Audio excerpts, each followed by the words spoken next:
What is dogma? As atheists become more vocal, we are increasingly being accused of fundamentalism, that our belief in the non-existence of your God is somehow equivalent to your faith in his, her, or its existence. The spectre of Stalin, Mao, Pol Pot, and similar atheists, I'm doing air quotes, is raised to telegraph the terrible dangers lurking were there to be a global pan-faith apostasy. In this video, I seek to point out that atheism is rarely the problem in these situations, but that in fact, mutated and virulent forms of religion are the root cause of all genocidal stupidity. Acknowledgements to Sam Harris for the phrase genocidal stupidity. First, though, it's important to define faith clearly. Notice the key words here: trust, belief, conviction, and loyalty. All of this absent proof. There is no objective evidence for even the most vanilla versions of God, yet theists will claim to know all sorts of details about him or her or it. He hates homosexuals, or she is made up of 3 persons who are somehow one. All of this must be swallowed without proof. It must be taken on faith. Next, I define atheism, and I must acknowledge at once that the word believe, rendered almost useless by religion, can lead to confusion and require some clarification. Not believing in a random and baseless assertion is exactly how we behave in every area of our lives, with the glaring exception of religion. Humans jump out of planes despite the hair-raising terror involved because an avalanche of evidence ensures survival. A person who had never heard of a parachute and never seen a parachute jump would be very foolish to leap out of an aeroplane on the say-so of a 2,000-year-old document they had read. Not believing in something until evidence is presented is the default position. Atheism is a faith, like bald is a hair color. Finally, we need to define dogma. This is merely an umbrella term under which all forms of slavish adulation reside. Note how it's defined: something held as an established opinion, a point of view or tenet put forth as authoritative without adequate grounds. Jehovah, Stalin, Allah, and Hitler, in fact all tyrannous and abusive systems of control, rely on one form of dogma or another for their survival. The focus of worship is almost irrelevant, because the outcomes are invariably the same. But what are these outcomes? What are the characteristics of dogma? I note 5 key characteristics: true believers, irrational, that is to say to an objective observer, beliefs, a powerful point of focus, heretics, and genocidal stupidity. First of all, let's look at communist dogma in this context. We have true believers, in the form of the party. We have many irrational beliefs to choose from. I focus on 2 extreme examples: collectivization and Lysenkoism.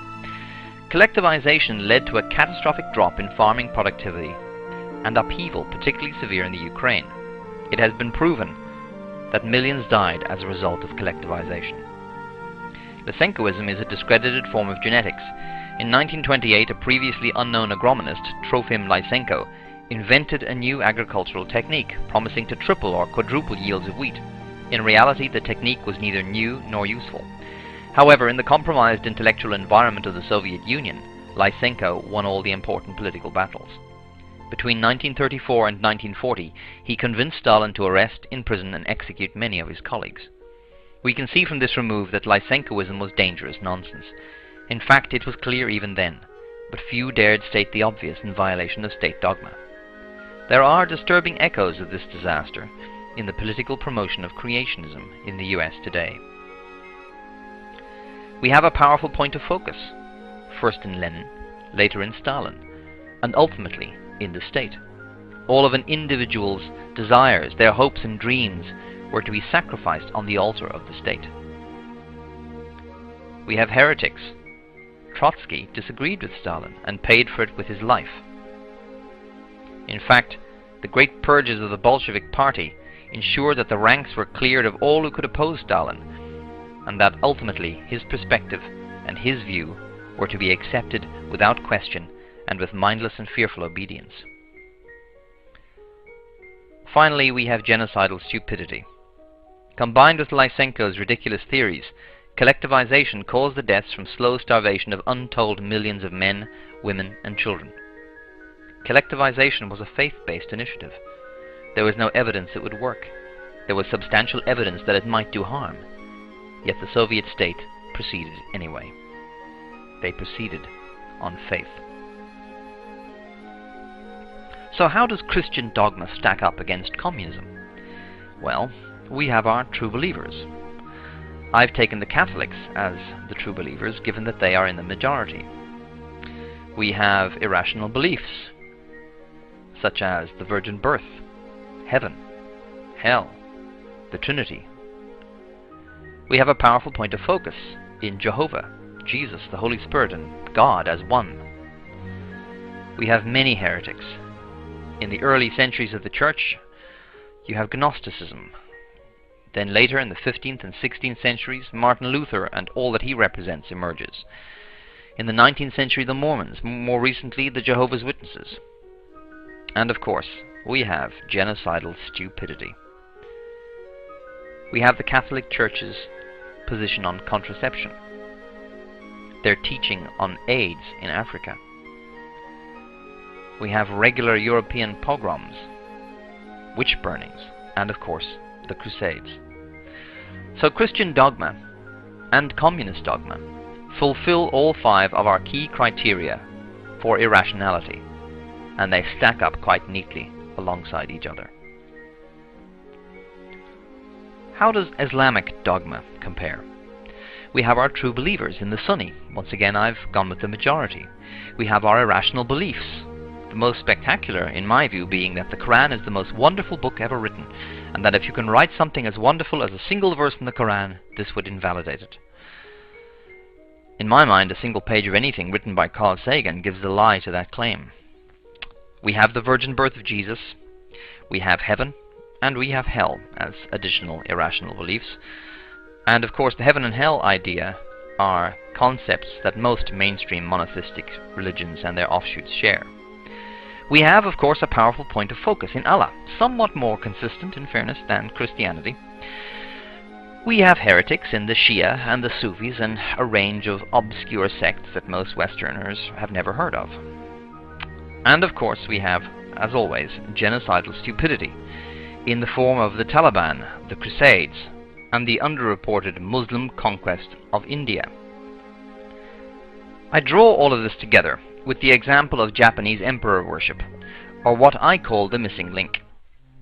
The Japanese elevation of the emperor to godhood and their reckless plunge headlong into World War II with absolute faith in the emperor as their standard is the smoking gun that links religion and secular tyranny as equal subsets of dogma.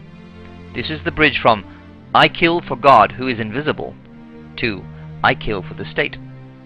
Because here the genocidal stupidity was on behalf of a God-man, representative of the state. In conclusion, then, religion is merely a subset of dogma. And dogma is the root of all evil. And to deal with dogma, we must insist on some ground rules. All assertions, including religious ones, must be proven beyond reasonable doubt. Extraordinary claims require extraordinary evidence.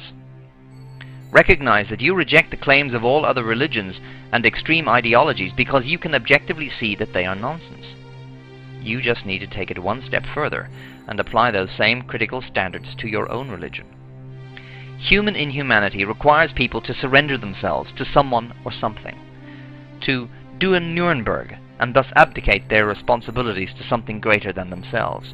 What or who that happens to be is almost irrelevant, because the outcomes, persecution, torture, terror, and genocide, are invariably the same.